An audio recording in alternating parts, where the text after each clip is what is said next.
Hi, my name is Grant Souter and I'm a doctoral student in the Teaching and Learning program at Illinois State University. I am also a facilitator of music at the ISU Lab Schools. So thank you for checking out this video of my literature review on autonomy supportive strategies for music educators in performing middle school and high school performing ensembles.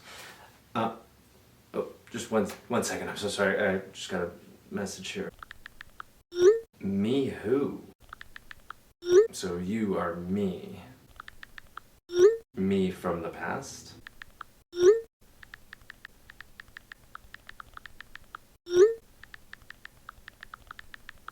Okay, so what do you want to know?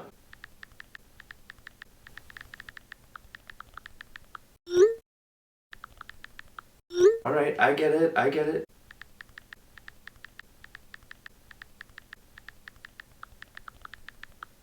Great question, and lucky you, I just finished my literature review on that very topic. To guide my research, I used the following question. What autonomy-supportive instructional strategies have been successful in increasing musical independence in middle and high school performing ensembles?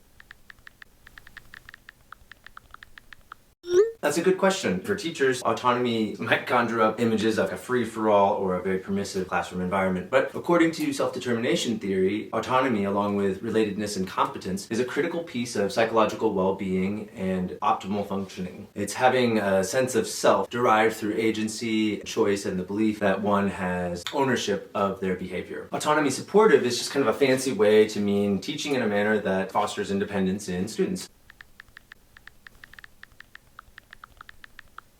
Okay, so I see you want me to get to the point. I got it. So beyond the most traditional teacher-centered approaches, three categories kind of emerged from least autonomous to most autonomous. I kind of gave the following identifiers: the listener, the coach, the visionary.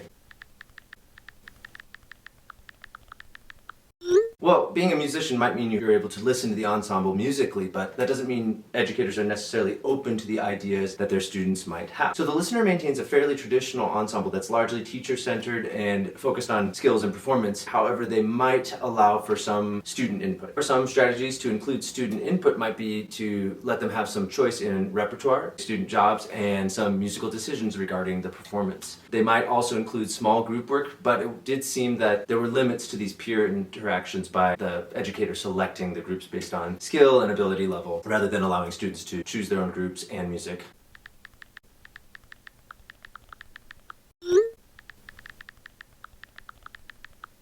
Good question, and I'm glad you used the word director. Although the previous strategies were used by most autonomy supportive instructors, the listener's methods of centering the students pretty much stopped there. As strategies move from low autonomy support, the listener, to higher autonomy support, the coach or the visionary, Widener suggests that leaders of ensembles reframe their role from director as conductor, the person who serves as the primary decision maker, to director as educator. Director as educator reinforces student growth with elements found in non-music class, such as differentiation, scaffolding, explicit instruction, mini lessons and application or practice time, critical thinking, and decision making.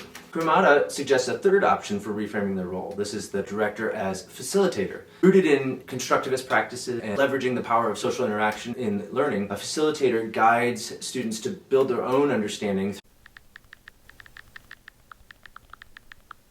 Right. The second category is the coach. The coach also leads a largely traditional ensemble, but by adopting the identity of director as educator and centering students in instructional decisions, the coach targets learning goals that can be transferred to other musical settings and also supports the development of broader transferable skills. Shai and Alsop refer to this approach as independence within. Students gain independence from participating within the rules and structures of a specific tradition, such as band, orchestra, or choir.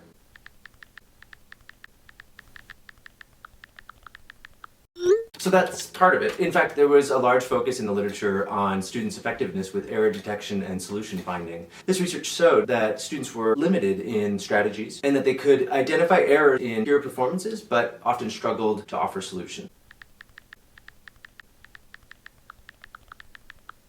Sure, there were a bunch of strategies found in the coach category in the literature. Widener suggests cognitive apprenticeship as a useful framework for thinking about the coach shifting from conductor as director to conductor as educator, and perhaps even moving towards conductor as facilitator. The strategy of cognitive apprenticeship moves through the three distinct phases of modeling, coaching, and fading. The first phase is modeling, and two forms of modeling occurred in this phase. The first was teacher modeling, and the second was peer modeling. So the teacher might provide clear demonstrations and application of the process of musical decision making. In peer modeling, teachers might employ peer demonstrations in both the large and small group setting. Peer modeling was shown to have a positive impact on student understanding, psychological well-being, and an increase in competence, relatedness, and autonomy. The second phase of cognitive apprenticeship is coaching. In this phase, the teacher steps aside and allows the students to engage in critical thinking and decision-making that had been previously modeled by the teacher. Examples of this strategy might be chamber music groups, student-run rehearsals, informal learning, technology implementation, and meaningful and authentic assessments early on so that students can know where they are in their learning and know what to do to improve. This type of learning is messy and not always linear. Examples of environmental strategies might be de-emphasizing concerts and instead focusing on the experiences leading up to the concert, providing opportunities for social connections and rapport building, and developing the skills necessary for music making, preparation, working with others, and the importance of individual contributions to the larger group. Examples of teacher-moderated instruction would be allowing students time to solve musical problems on their own, using vague questioning to encourage critical thinking, opportunities for musical decision making, and shifting the focus away from talent and instead providing feedback related to persistence and effort.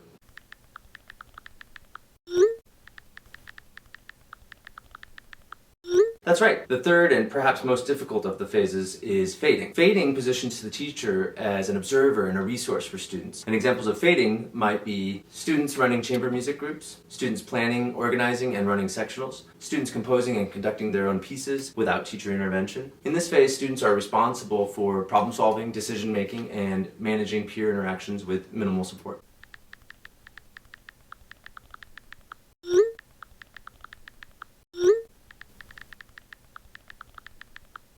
Exactly. I think this is something many music teachers dream about, but it can be really scary, especially when there aren't a whole lot of examples of this style of teaching out there.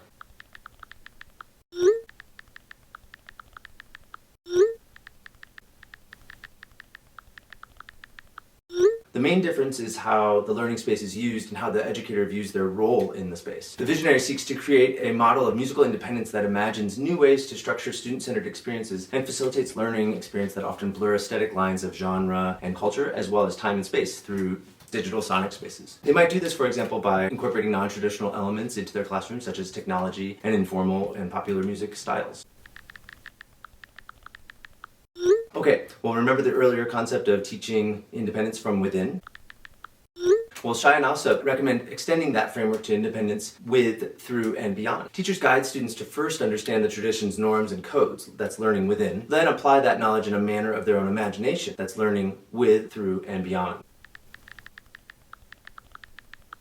Yeah, I think this is a big part of the visionary. It requires being able to think about schooling in a different way, and especially in the context of an ensemble. But some possible examples might be using problem-based learning, approximating musical communities found outside of school in the school music setting, exploring and encouraging students to blend multiple modalities and mediums, responding to social issues, or the wildly imaginative idea of the collective. This is when the music classroom becomes a flexible space where multiple self-directed projects are happening at the same time, and often mixing things like performance and digital and print work and recording and video, where students collaborate in a number of ways that use elements of traditional or mixed music ensembles. Examples such as preparing for a Battle of the Bands concert, student compositions for short films or podcasts, and recording or producing a song or album.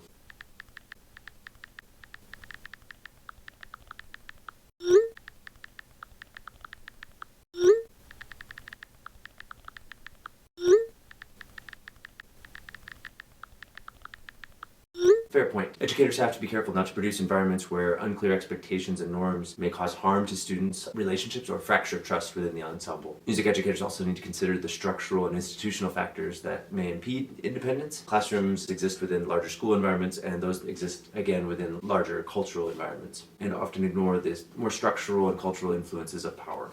Also, traditional music programs can play a role in social reproduction. These things can limit who might choose to enroll in classes, and thus miss out on the diversity of skill and culture and perspective, and may completely ignore that students are engaged in musical practices outside of school. Another related area of consideration would be culturally relevant practices. Yes, I'm done. Well, me from the past, it was great talking to you, and good luck, and keep me posted on how it goes.